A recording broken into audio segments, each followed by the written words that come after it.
These are completely different devices. One of them is a smartphone, and one of them is a smart camera. We get that. But they've each been touted as delivering an excellent photo shooting experience, and that's what we're here to test. I'm Michael Fisher, this is Pocket Now, and this is Samsung Galaxy Camera versus Nokia Lumia 920.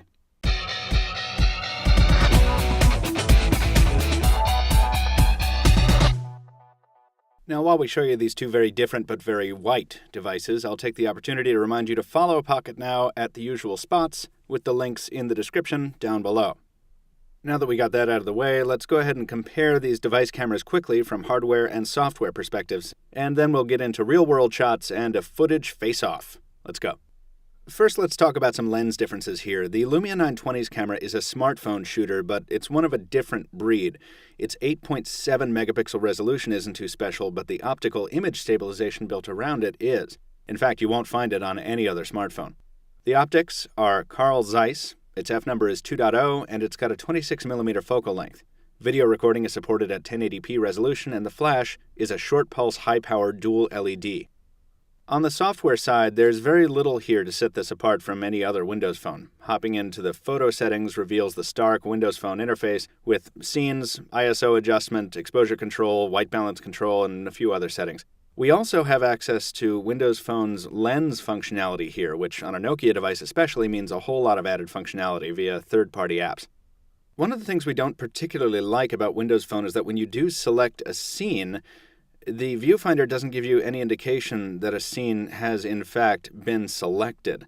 So, for example, you can save night portrait here. You see there's no icon at all in the viewfinder, so you can go through an entire week taking shots with the camera in, macro mode, and you would never know it.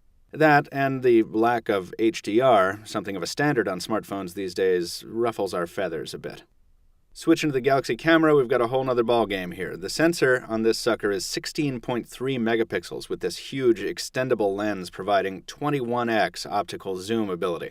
The lens is wide angle at 23 millimeters with a focal length equivalent of 23 to 483 millimeters. It also shoots video in 1080p. The extendable flash is a proper xenon module. Samsung has optimized Android Jelly Bean for the Galaxy camera, and the modifications are exceedingly apparent in the viewfinder, where 15 smart modes are available. Anything from macro to backlight to long exposure and more. And yes, HDR is available here, masquerading as something called rich tone. In addition to the smart mode, Samsung offers something called expert mode, which calls up a nice approximation of manually turnable lens elements. This is basically a much fancier looking way of adjusting ISO and exposure, which we can still do in the Lumia, but the settings here are broader because of the more advanced camera, and advanced users can also change their aperture settings. It's the kind of granular control you expect from a camera designed for what I'll call the expert amateur, if that makes sense. Unfortunately, I'm only an intermediate amateur, and so I did most of my shooting with the Galaxy camera and Lumia 920 in automatic modes. The first thing you'll notice in the photo comparison is the Galaxy camera's substantially wider field of view, capturing more along the sides than the Lumia's smaller lens can. Also, while you're not always going to make use of the Galaxy camera's super extending zoom lens, the 21x zoom capability does come in handy sometimes. And of course, it beats the pants off the Lumia's digital zoom, which is basically just cropping. The Lumia wins, though, on night shots, beating the Galaxy camera as handily as it beats any other device in low-light conditions. Even in night mode, the Galaxy camera couldn't pull much detail out of this dark basement. The Lumia 920 in the same mode almost made it look like I'd turned a light on. Nokia continues to excel in this department. In better lit conditions, the results are harder to quantify. The Lumia sometimes delivers warmer colors and sometimes it doesn't. Both cameras shine in the daylight.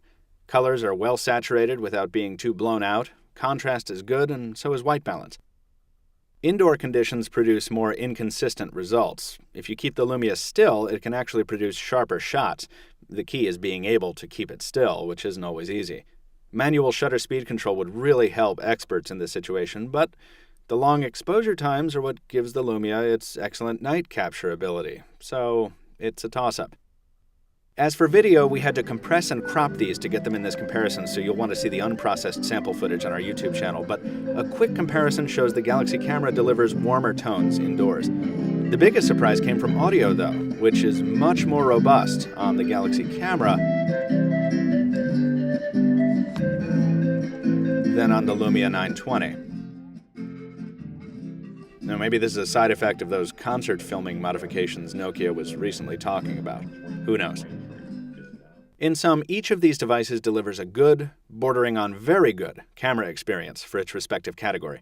Each has its sweet spots and particular preferences, and a more experienced photographer could do much more than I could do in this quick comparison. And each has room for improvement. You'll probably never be in a situation where you're choosing one of these over the other, but if you're planning on buying either, we hope you found this quick comparison useful. But where's the real PureView versus Galaxy camera comparison, you ask? Well, we know this is not necessarily the PureView versus Galaxy camera comparison you were looking for, but stay tuned for more, because in the coming weeks we absolutely will be putting the Galaxy camera up against the real beast from Nokia, the 808 PureView. Stay tuned for that. To avoid missing it, follow us at the links down in the description. If you like this video, give us a thumbs up. And once again, I'm Michael with Pocket Now. Stay tuned for a lot more. Thanks for watching.